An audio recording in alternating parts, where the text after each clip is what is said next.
nama Oromo. Hundeen teenalleen Oromo. Oromoon aadaa qabdi jenni. Aadaan Oromoota duraa kabaja. Biqaan guddaa kabaja. Guddaallee xiqqaallee kabaja. Akkuma wal kabajanii jira. Akkuma loonii kan wal keessa dubatanii. Wal kabajanii waliin jiraatu. Ilmaan dhalatu xixiqqoo tana aadaa barsiisan. Aadaa qulqullittii durii. Aadaa kabajaa qabu. Duratti ijoollee siin dhalatu. Haatee kabaju. Abbee kabaju. Obboleessa guddaa kabaju. Maanguddoo ollaa kabaju. Nama sudur jirtu kabaja irra barsiisan. Kanaaf Oromoon qaroo taatee qaroomtee addunyaa tan keessa sodaatamtee sodaasiin addunyaa keessa sodaatamte.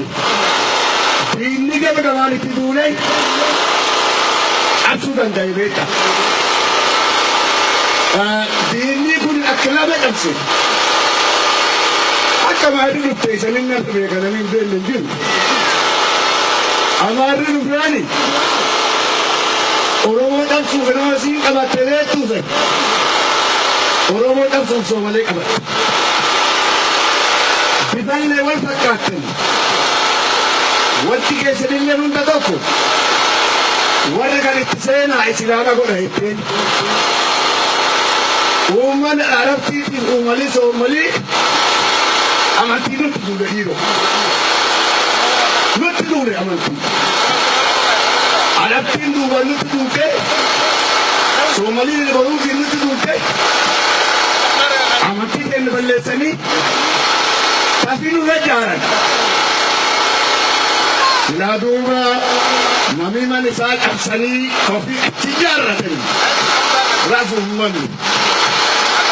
Dandeettii warri gaafasi jiruutti beekumsi warri gaafasi jiru humniti warri gaafasi jiru achi hin geenyeef of qarqaaruu hin dandeenye.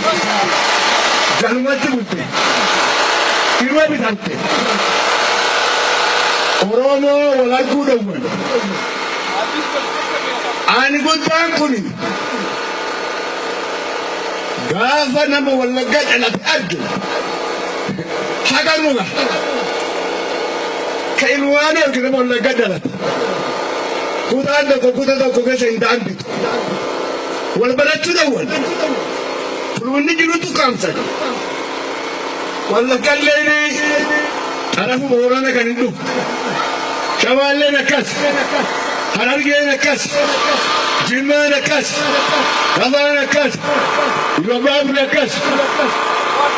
Nama wal kayyaa'uu danda'u. Nama isaan walitti naqanii meeshaa godhatanii waliin haasisan. Oromoon kan keessa warra meeshaa godhattee Boorana naatu hin qabdu. Warra meeshaa godhattee Arsii naatu hin qabdu. Warri akkana kunini kadammaqinni isaa xiqqaa gosarra duulee gosadhee nyaapha humni ta'ee doolaa nyaaphaa ta'ee uummanni akkamitti uffata? Uummanni eessa bobbaafata? Uummanni maal qaba? Qawwee qaba.